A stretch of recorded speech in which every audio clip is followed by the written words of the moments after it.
Welcome back to day 2 of this adventure. It is a cold one. Let me show you something. Where my handle grooves are, this is a chunk of ice where it froze overnight. So it is definitely 30 and below. Anyways, I got my cup of joe. I had a hearty breakfast this morning. We had Mr. Nathan brought some sausage. Boy, it was good. Big old thick patties. So I had a piece of sausage this morning. I had some oatmeal, and we packed up to camp, and then we're on our way. So like I said on the last video, we're going to do more paddling this morning. It's freezing cold outside, so this would be good for body heat. And 2, you know, until that sun starts beaming into this water column, they're not going to be super active anyways.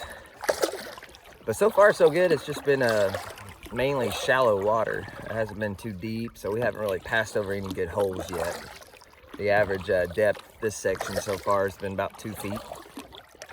But once we get closer to the white, we're really going to dissect those holes a little bit better, because those holes should be deeper with some bigger fish in them. But yeah, last night got a little chilly, but I had plenty of layers on, and I had my 20-degree bag, and I was pretty cozy. But today we have to cover 14 miles. So we're going to try to cover at least 4 to 5 miles before we really start dissecting these holes and fishing. But after that, hopefully we'll catch some big ones, and hopefully we'll make it safely without taking a spill this morning. So stay tuned. I'll meet you downstream. Looks like you kind of want to hug this tree in the middle here.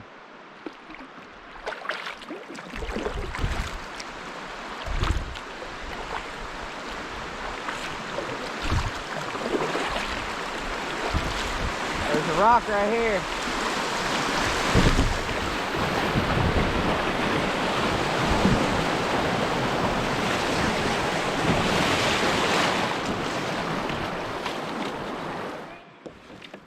Oh.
You just did the polar plunge, you alright? Yeah, I pointed at it, but you might not have been able to see me or turn in that time. It was barely in the middle there. Which bag has your dry clothes in it?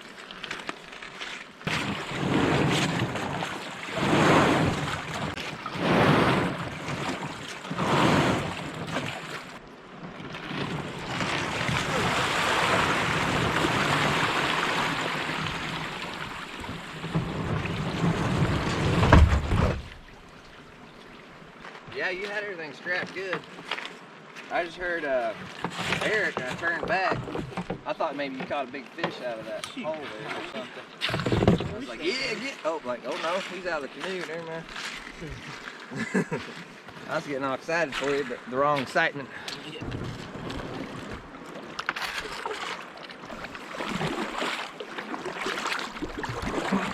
As you can see, we had a little spill there, but he's all right. We've got him changing some dry clothes. Thank goodness for dry bags. Very, very important, especially this time of year. You don't want to take a swim and have everything wet afterwards. So anyways, he's dried out and we're about to hit some sun. So he's gonna be feeling good. Today, the high is 64. So, you know, as long as we stay in the sunlight, he's gonna be all right.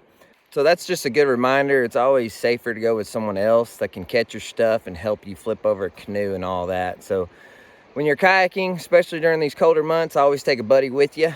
That way it's a little bit more safer, just in case you or your buddy has an accident. Y'all be able to help each other out on the river. So we're gonna get that line wet and hopefully catch a big one downstream. Stay tuned. Fish on. Smallmouth.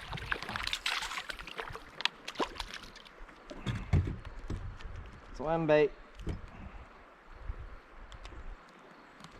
First one of the day. Fish on.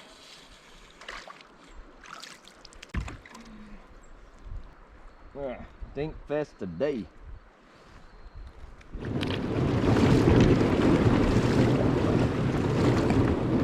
first. So there's the buffalo right there around that point. And I paddled all the way up here to about as far as I could get.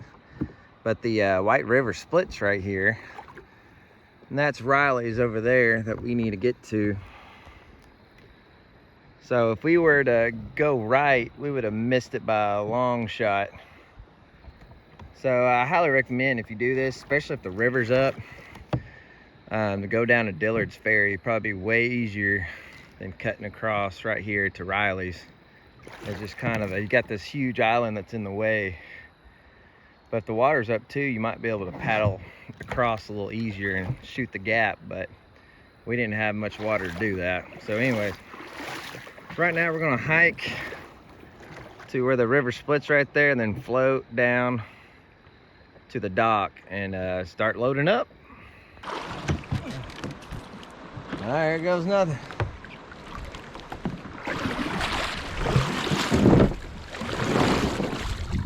Must be a good little trout spot through here, huh?